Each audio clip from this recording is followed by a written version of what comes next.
마태복음 5장 43절로 48절에 있는 말씀을 가지고 너희 원수를 사랑하라 라는 제목으로 말씀을 드립니다.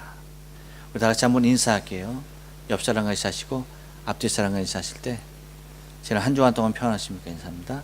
지난 한 주간 동안 평안하십니까? 평안하셨습니까? 네, 평안하셨습니까?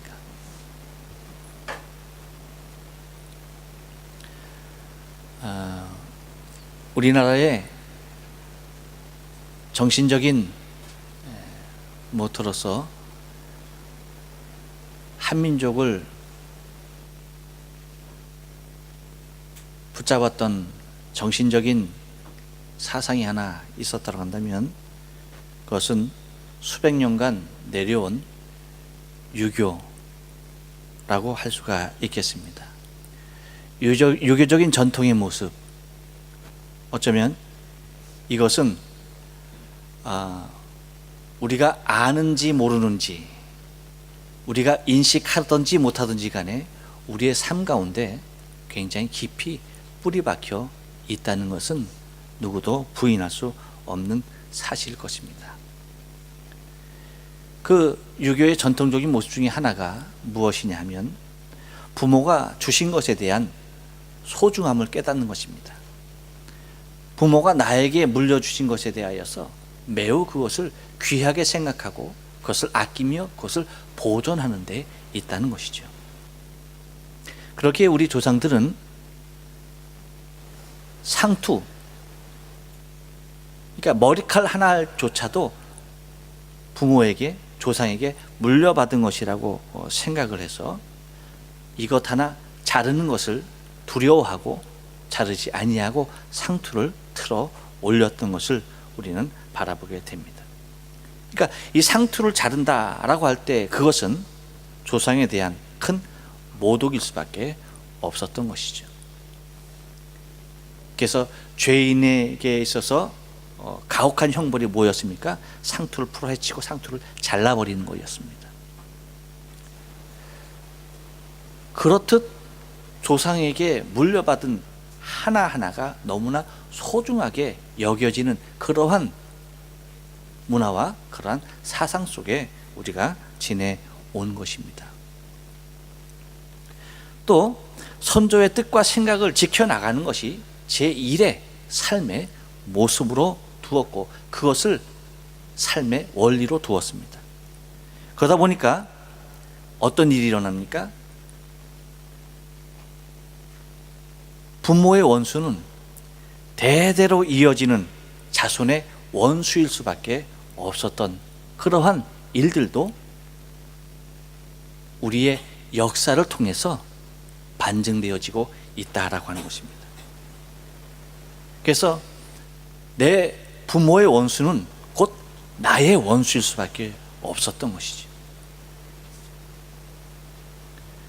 그러다 보니까 이 원수를 갚아야지만 부모의 원한을 풀어드린다라고 하는 그러한 생각이 짙다 보니까 어떻게 해서든지 그 원수를 갚으려고 애를 썼던 것입니다.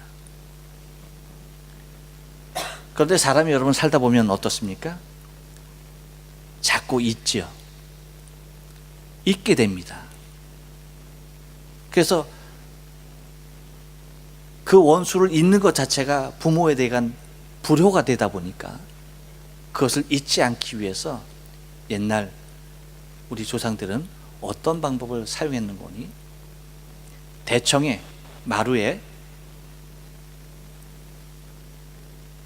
돼지 쓸개를 매달아 놓습니다. 그리고서는 자기가 밖으로 외출할 때 그 돼지 쓸개를 갖다가 입에다 놓고 한번 꽉 깨물고 나가는 겁니다. 여러분 쓸개의 맛이 어때요? 말할 수 없이 쓴 거죠. 꽉 한번 깨물고 나감으로 말미암아서 뭐 하는 겁니까? 원수를 갚는 것에 대하여서 잊지 않는 겁니다. 반드시 내가 이 원수는 갚겠다라고 하는 의지를 입에 쓴맛을 통해서 다시 한번 되새기고 나가는 겁니다. 그리고 이제 밖에서 일을 보고 들어와. 들어오게 되죠. 그러면 들어오게 될 때 어떻게 합니까? 대청마루에 있는 쓸개가 보입니다. 그럼 그것을 한 번 더 깨물고 안으로 들어가게 되는 것입니다. 그래서 절대 부모의 원수를 잊지 못하고 반드시 그 원수는 갚겠다라고 하는 것이 유교 사상에 젖어 있는 우리의 삶의 모습이었습니다. 아, 이즈랴, 어찌 우리 그날을, 조국의 원수들이 짓밟아 오는 그날을. 뭡니까 여러분? 6.25 노래죠. 조국의 원수가 이 땅을 짓밟아 오는 그날을 우리가 어찌 잊을 수 있겠느냐.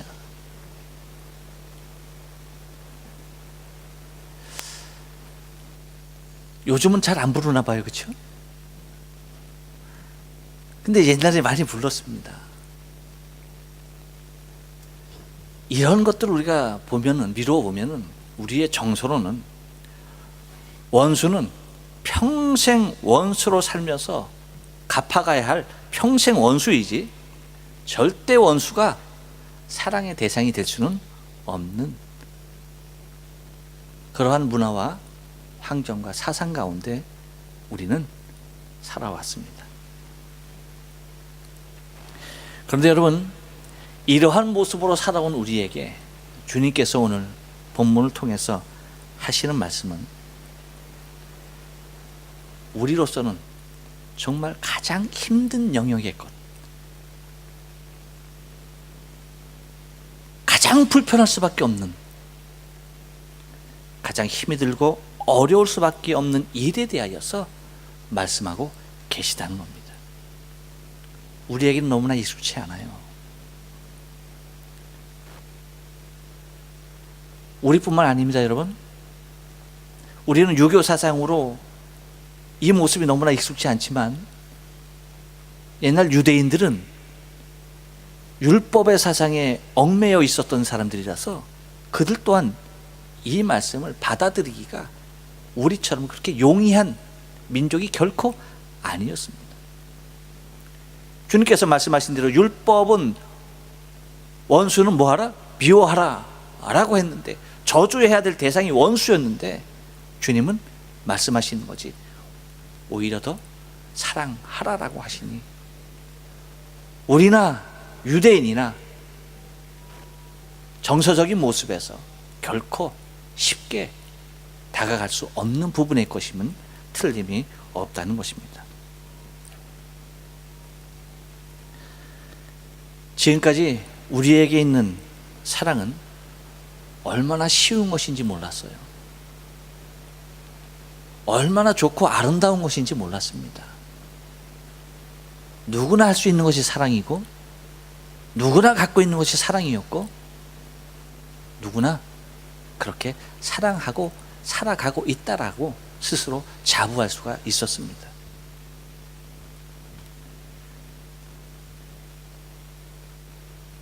그렇게 간단한 것이 사랑인 줄 알았고, 그렇게 사랑해 오고 그것을 우리는 사랑이라고 스스로 말하면서 살았습니다. 하지만 하나님께서 하시는 우리에게 말씀하시는 사랑은 인간이 말하고 있는 인간의 사랑이 결코 아니더라고요. 우리가 지금까지 사랑해왔던 방법, 그것을 사랑이라고 생각한 것은 어떤 사랑이었습니까? 사람의 사랑은 어떤 사랑이었습니까? 자아중심적인 사랑이었습니다. 사랑의 중심 가운데 내가 서 있었어요. 그래서 내가 기준이 되어서 사랑을 했습니다. 그래서 내가 사랑하는 사람에게 내가 사랑할 수 있었고, 그렇지 않은 사람에게는 사랑 대신 미움이라는 모습으로 다가갔고, 오히려 분노의 이름으로 그들을 책망하고 질책해 왔습니다. 이것이 우리 안에 있는 사랑의 참 모습이었어요. 그런데 하나님께서 우리에게 말씀하시는 당신의 사랑은 자아중심적인 사랑이 아니었어요. 모든 것을 안아주고 포용해주는 사랑.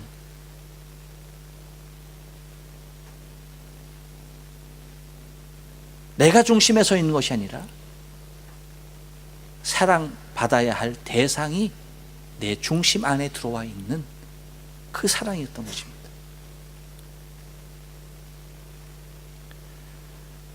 우리는 지난주에 긍휼과 자비, 그것이 우리 주님께서 얼마나 우리에게 원하시는 삶의 모습인지에 대해서 생각을 해봤습니다. 그런데 오늘 우리에게 말씀하시는 것은 하나님과 같이 온전하라는 거예요. 하나님 아버지와 같이, 하나님이 온전하신 같이 너희도 온전하라 라고 말씀하시는 것입니다. 그렇다면 무엇으로 온전해지는가라고 하는 것입니다. 그것은 오직 하나라고 말씀하고 계세요. 그것이 다른 것이 아닙니다. 옆 사람에게 말씀해 주십니다. 우리가 온전해지는 것은 사랑입니다. 사랑으로 온전해진다라고 하는 거예요. 그렇다고 한다면 여러분, 오늘 본문을 통해서 본문 가운데 주님께서 우리에게 말씀하시는 정말 아버지의 온전함 같이 우리도 온전해지는 그러한 모습을 통해서 우리도 하나님의 자녀로서의 온전한 삶을 사는데, 그렇다고 한다면 그 온전해지는 하나의 방법, 그 수단이 사랑이라고 말씀하시는데, 오늘 말씀을 통해서 우리 주님께서 사랑의 어떤 면을 말씀하시는지를 통해서 여러분, 우리 또한 하나님의 자녀로서 온전한 삶을 살아가야 할 줄을 믿습니다. 한번 따라서 합니다. 사랑에는 상이 있습니다. 예, 여러분 46절 말씀 보니까 이렇게 얘기해요. 너희가 너희를 사랑하는 자를 사랑하면 무슨 상이 있으리요? 라고 말합니다. 그러니까 너희를 사랑하는 사람을 너희가 사랑한다라고 한다면 그 안에 그 사랑이 어떠한 상이 있겠는가라고 말씀하고 계시는 겁니다. 그러면서 하나의 비유를 등장하는 인물이 누굽니까? 세리라고 얘기하면서 세리도 이와 같이 하느니라. 세리도 이와 같이 자기를 사랑하는 사람을 사랑할 줄 안다 라고 말씀하고 계세요. 왜 세리를 들먹였을까요, 주님이? 세리가 어떤 사람이기에? 다른 사람 아니죠. 세금 징수하는 사람입니다.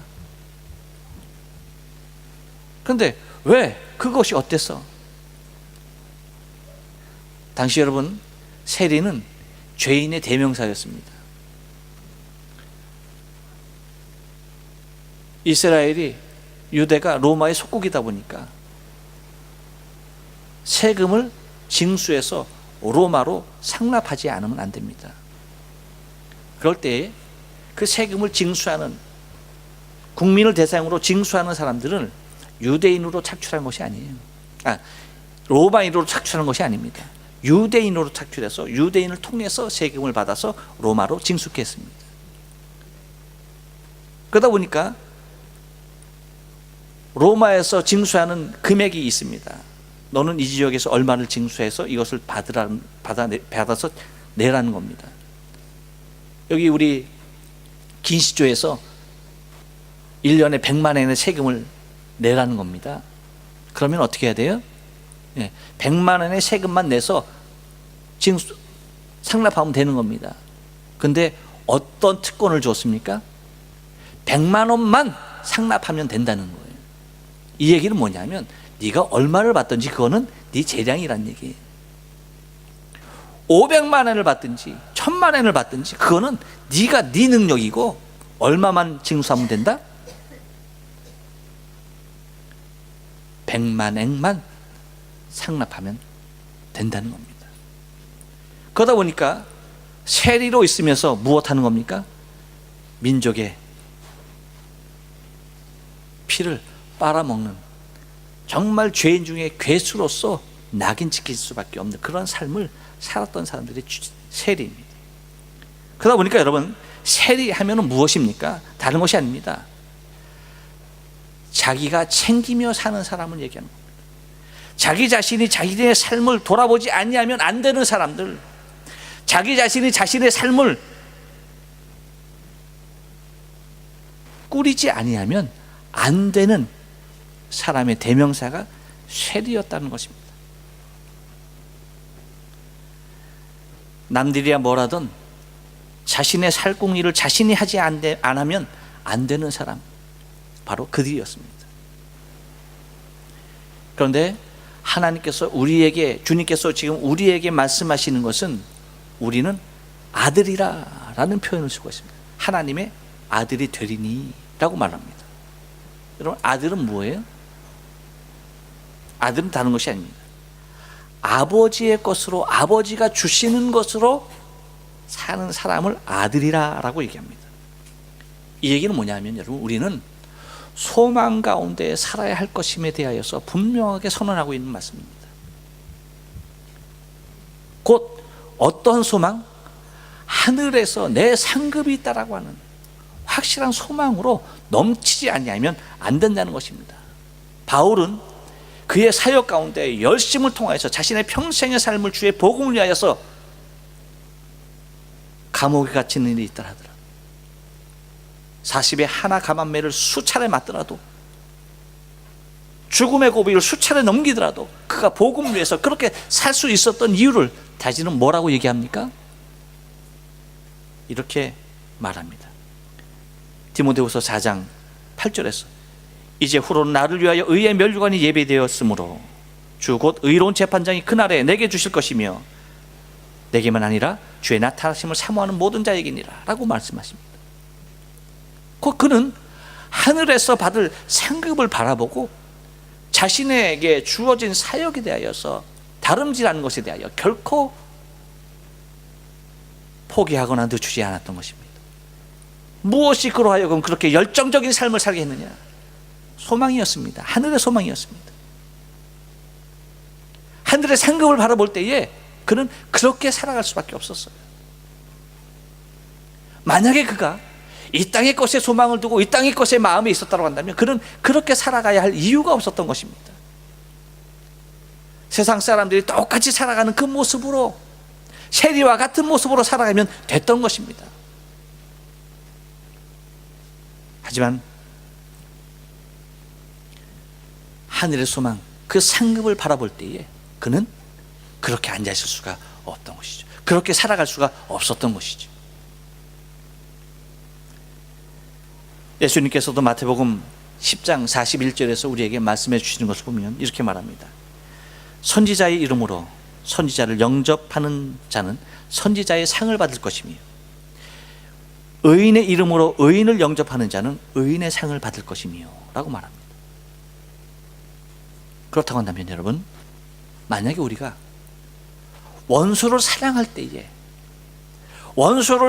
때에 받는 상은 도대체 무엇일까?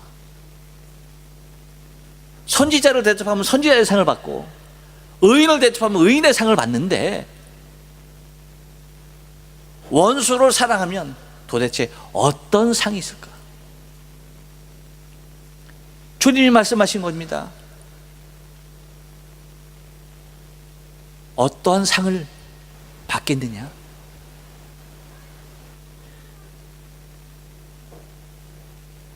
여러분, 하나님은 당신이 사랑이신 하나님의 가장 큰 사랑을 받는 것을 무엇으로 표현하고 있느냐? 그것은 다름이 아닐 것입니다. 곧 우리 자신을 하나님 당신의 자녀로 삼으셨다라고 하는 그 말, 그 진리. 요한복음 13장 35절에 보면 너희가 서로 사랑하면 이로써 모든 사람이 너희가 내 제자인 줄 알리라. 우리가 사랑함으로 말미암아서 하나님께 받을 상급은 이미 우리가 주의 제자 되었다는 것입니다. 이것만큼 우리를 영화롭게 하고 이것만큼 우리에게 여러분 위대한 상급이 어디 있겠는가라고 하는 것입니다.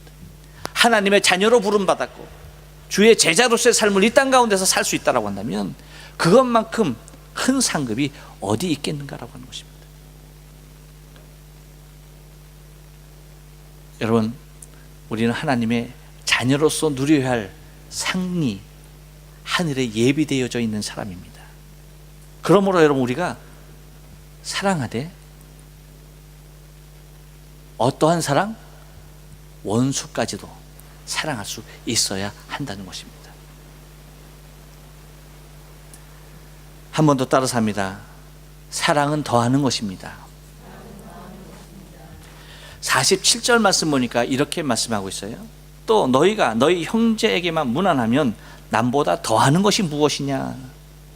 그러니까 남보다 더하는 것이 무엇이냐라고 물어요. 이것은 무엇입니까? 차별을 얘기하죠. 근데 여기에서 또 주님께서 예를 들어주는 사람이 누굽니까?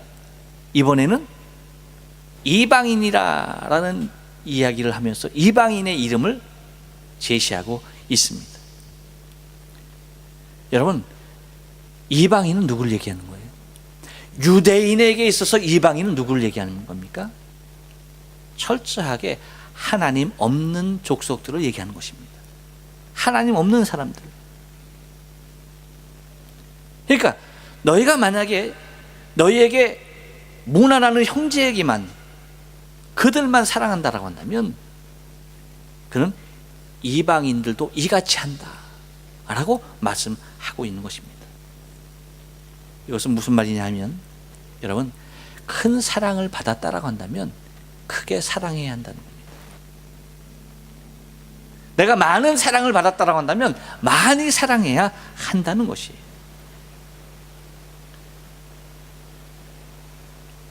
예수님께서는 마태복음 18장에서 23절로 35절에서 하나의 비유를 들었습니다. 천국은 마치 하면서 하나의 비유를 들어주는데 어떤 비유를 드시냐면 천국은 그 종들과 결산하려 하는 어떤 임금과 같다라고 말합니다. 근데 어떤 일이 있었냐면 임금의 신하 중에 1만 달란트를 임금님에게 빚진 사람이 있는 거예요. 갚을 때가 돼서 갚아야 하는데 갚을 길이 없는 거예요.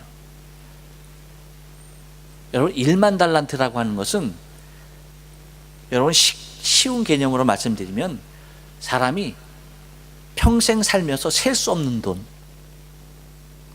응애하면서 태어나서부터 돈을 샌다라고 하더라도 셀 수 없는 돈. 그러니까 사람의 상상, 사람이 갖고 있는 그 이상의 것을 얘기하고 있는 것입니다. 1만 달란트라고 하는 돈.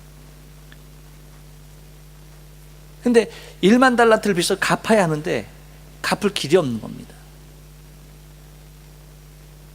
임금님이 불쌍히 여기고 모든 것을 다 탕감해 주었어요.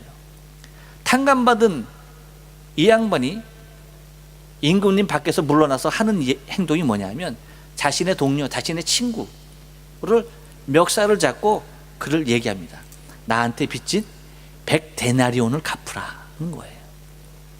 화폐 단위가 다릅니다. 달란트와 데나리온이에요.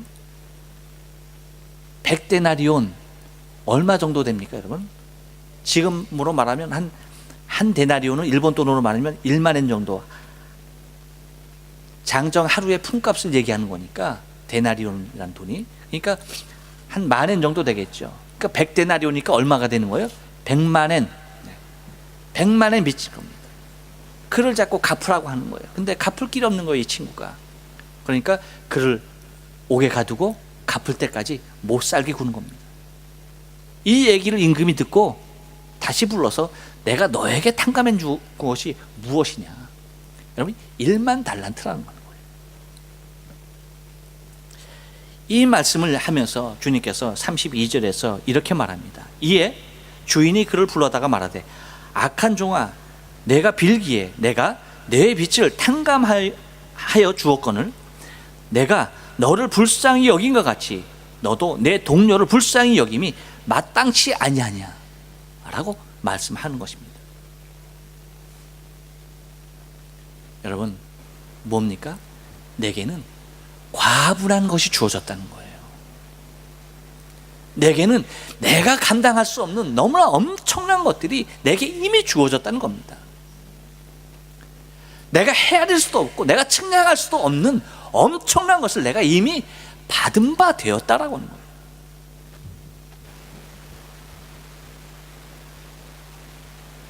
그런데 그것에 대하여서 내가 깨닫지 못하고 있는 겁니다.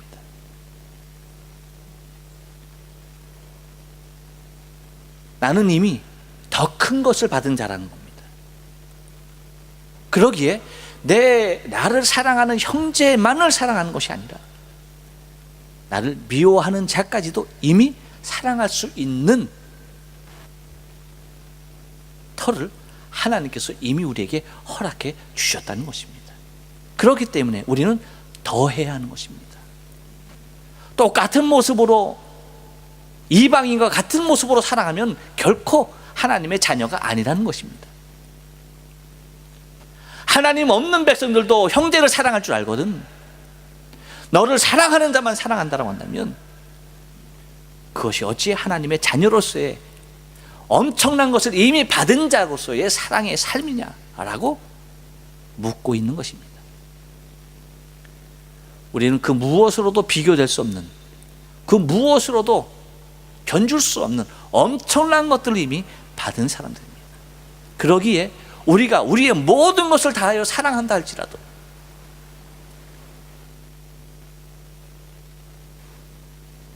그것을 우리가 받은 것에 비하여 족할 수가 없는 것입니다. 그러기에 여러분, 주님께서 우리에게 말씀하신 대로 우리의 사랑은 남보다 더해야 하는 것입니다. 이유가 거기 있습니다.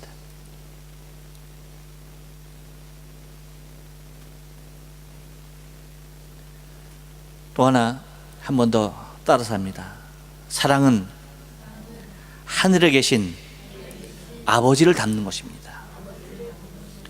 예, 여러분 48절 말씀 보니까 이렇게 말씀하십니다. 그러므로 하늘에 계신 너희 아버지의 온전하심과 같이 너희도 온전하라.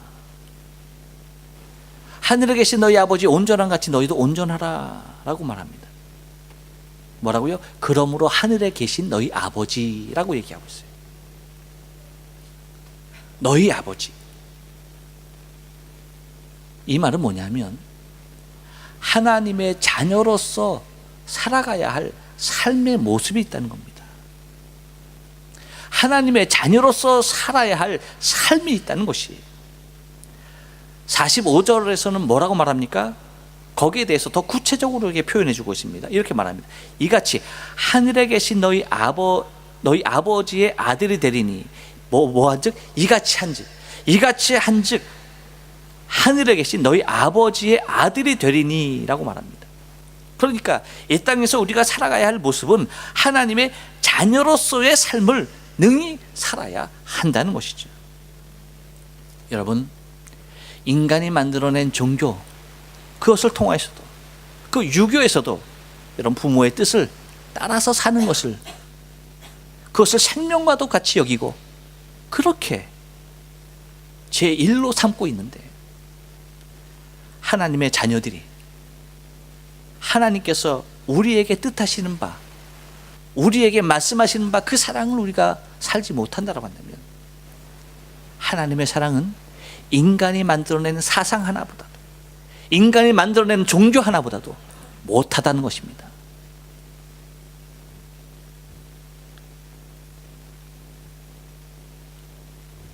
우리가 전능하신 하나님의 자녀로서 삶을 살아갈 때에 우리는 더 이상 율법의 자녀로서의 삶을 살라라고 말씀하시는 것이 아닙니다.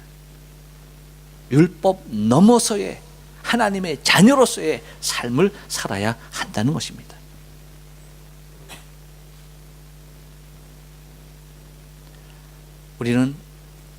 하나님이시면서 하나님 당신이 하나님의 자녀로서의 삶을 보여주신 우리는 예수님을 바라볼 수가 있습니다. 예수님께서 우리에게 보여주신 당신의 삶은 당신이 하나님이면서도 불구하고 하나님의 아들로 이 땅에 오셔서 우리에게 직접 보여주신 삶은 율법을 뛰어넘는 하나님의 뜻을 구하면서 하나님의 뜻대로 사는 삶을 우리에게 보여주셨던 것입니다. 하늘 아버지의 뜻을 구하기 위해서 예수님은 항상 기도하셨습니다. 원수를 사랑할 수 있는 길이 어디에서부터 시작되는지에 대한 아주 구체적인 제시를 지금 하고 있는 것입니다. 여러분, 어떻게 부모 죽인 원수를 사랑할 수 있습니까? 어떻게 내 자식 죽인 원수를 사랑할 수가 있습니까? 그것이 어떻게 맨정신으로 됩니까? 사람의 모습과 사람의 생각과 사람의 뜻으로는 결코 될 수 없는 일입니다. 그러기에 주님께서 우리에게 말씀하시는 것은, 우리에게 보여주시는 것은 당신의 기도하는 모습입니다. 당신을 잡으러 오는 원수들, 그 앞에서 주님은 기도하셨습니다. 당신을 잡아서 십자가에 못 박는 그 원수들을 위하여서도 주님은 저들의 죄를 용서해 달라고 하나님께 부르짖었습니다. 오늘 보면 44절 하반절에서 뭐라고 말씀하십니까? 너희를 핍박하는 자를 위하여 기도하라. 너희를 괴롭히고 너희를 핍박하고 너희를 힘들게 하는 그들을 위하여서 기도해라 라고 말씀하시는 겁니다. 이것이 하늘에 계신 하나님 아버지의 자녀로서의 삶을 살아가는 모습인 것을 우리가 밝히 바라봐야 하는 것입니다. 또 뭐라고 말씀하시는 거니? 이렇게 말씀하십니다. 너희 아버지의 온전하신 것 같이 너희도 온전하라 라고 말합니다. 하나님의 온전하심, 여러분, 하나님의 온전하심이 뭘까요?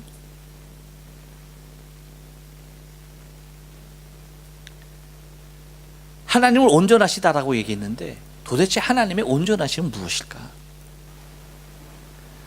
45절 중하반절에서 우리에게 분명하게 말씀하십니다. 이는 하나님이 그 해를 악인과 선인에게 비추게 하시며 비를 의로운 자와 불의한 자에게 내리우심이니라. 이것이 하나님의 온전하심입니다. 여러분, 세상은 선인과 악인을 분명하게 구분합니다. 왜입니까? 왜 선인과 악인을 구분합니까? 그것은 그들이 받아야 할 대우가 달라야 하기 때문입니다. 악인은 악인으로서의 대우를 받아야 하고 선인은 선인으로서의 대우를 받아야 하기 때문에 구별해야만 합니다. 세상은 의로운 자와 불의한 자를 구분합니다. 왜입니까? 불의한 자와 의로운 자를 바라보는 시각도 틀려야 하기 때문입니다. 하지만 주님께서 보여주시는 하나님의 사랑은, 하나님의 온전하심은 하나님께서는 동일하게 은혜를 주신다라고 말씀하세요. 그런데 여러분, 놀라운 것은 주님이 횡설수설하시면서 이 말씀하셨겠습니까? 아니죠. 주님은 분명하게 처음과 끝을 다 바라보시면서 이 말씀을 우리에게 하셨음을 우리는 믿습니다. 그런데 주님께서 하시는 말씀 보면 너무나 구체적이고 너무나 세미하게 세부적으로 말씀하고 있는 것을 바라보게 됩니다. 뭐부터 말씀하시는 거니? 여러분 보세요. 먼저 그들을 부르는 모습조차도 주님은 차이를 두지 아니하셔요. 무슨 말이냐? 여러분 45절 말씀 보세요. 45절 말씀 여러분 한번 보시면 해를 뭐라고요? 악인과 선인에게 라고 말합니다. 악인과 선인. 그러면서 비를 뭐라고 말합니까? 의로운 자와 불의한 자라고 말합니다. 우리가 이 부류를 두 가지 부류죠. 이 두 가지 부류를 이렇게 나누어서 생각하면 악인과 불의한 자, 그렇죠? 그렇게 나눌 수가 있고, 또 하나는 뭡니까? 의인과 의로운 자, 이렇게 나눌 수가 있을 거예요. 그런데 그 호칭하는 그 나열에 대해서도 주님은 의로운 자가 먼저 하고 불의한 자가 나중에 했다라고 해서 그 나중에 말씀하신 비를 얘기할 때 그렇게 얘기했던 것이 아니라는 거예요. 해를 얘기할 때 악인을 먼저 얘기했습니다. 그렇지만 비를 얘기할 때는 어떤 사람을 먼저 얘기합니까? 의로운 자를 먼저 얘기하셨어요. 그러니까 주님은 호칭 하나까지도 분명한 모습으로, 공평한 모습으로 사랑의 증거를 우리에게 제시하고 계시다는 거예요. 사람이 여러분 일반적으로 문학적으로 글을 쓰기 위해서 표현하는 문구와 전혀 다른 반대적인 개념의 말씀을 하고 있다는 거예요. 무엇을 말하는 겁니까? 하나님의 사랑은 그러한 모습에서까지도 공평하다는 거예요. 동일하게 주어진다는 겁니다.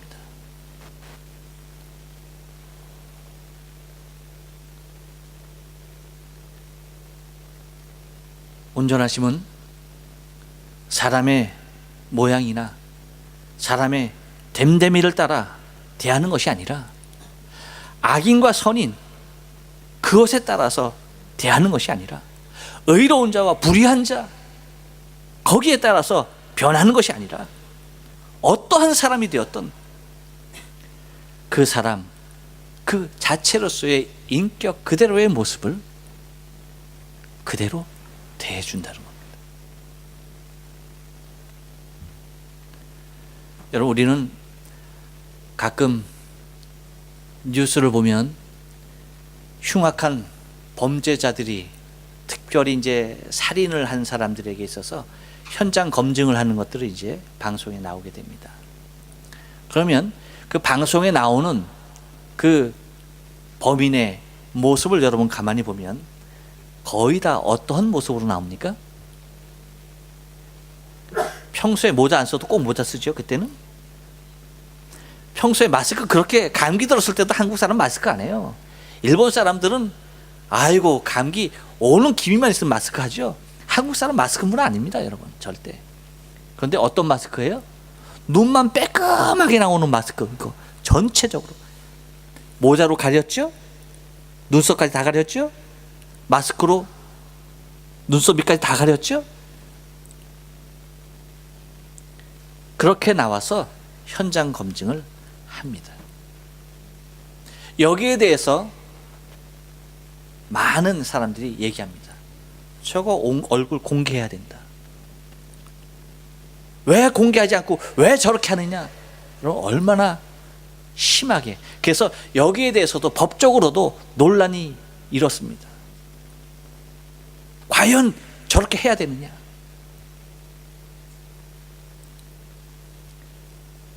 여러분은 어떻게 생각하십니까? 그렇게 나오는 모습에 대해서 어떻게 생각하십니까?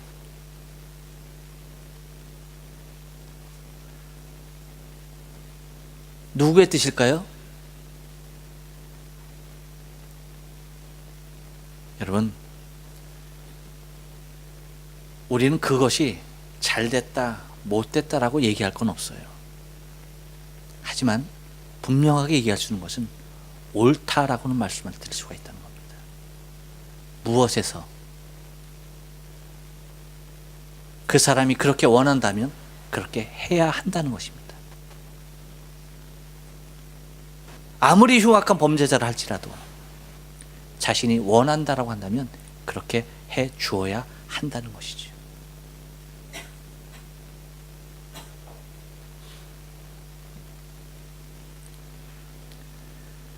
하나님은 결코 우리에게 주시는 햇빛을 악인과 의인에게 나누어서 그 온도차를 주시는 것이 아닙니다. 하나님께서는 이 땅 가운데 내리치는 그 단비와 같은 너무나 은혜로운 그 비를, 생명수와 같은 그 비를 의로운 자와 불의한 자에게 나누어서 주시는 것이 결코 아닙니다. 동일한 모습으로 그렇게 주시면서 우리를 향한 당신의 사랑이 어떠한 것인지에 대하여 분명하게 말씀하시길 원하셨던 것입니다.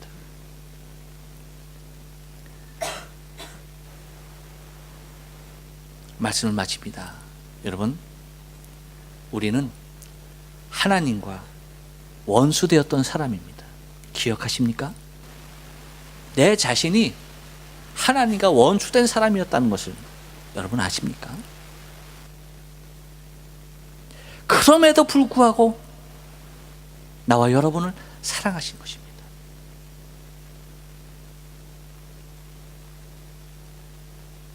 자녀이기 이전에 나는 하나님 앞에 원수였습니다. 그럼에도 불구하고 나를 사랑해 주셨어요. 내가 하나님 앞에 의인이 아님에도 불구하고, 죄인임에도 불구하고 하나님이 사랑해 주셨다는 것입니다. 로마서 5장 10절에 보니까 이렇게 말씀하십니다. 곧 우리가 원수 되었을 때에 그의 아들이 죽으심으로 말미암아 하나님과 화목되게 되었은즉 화목되게 된 자로서 더욱 그의 살아나심으로 말미암아 구원을 받은 것이니라. 분명하게 선언하고 있습니다. 우리는 하나님과 원수 되었었다라고 말합니다. 그런데 당신의 아들 독생자 예수 그리스도를 통하여서 우리를 하나님과 화목하게 하시고 우리를 하나님 당신의 자녀 삼으셨다는 겁니다.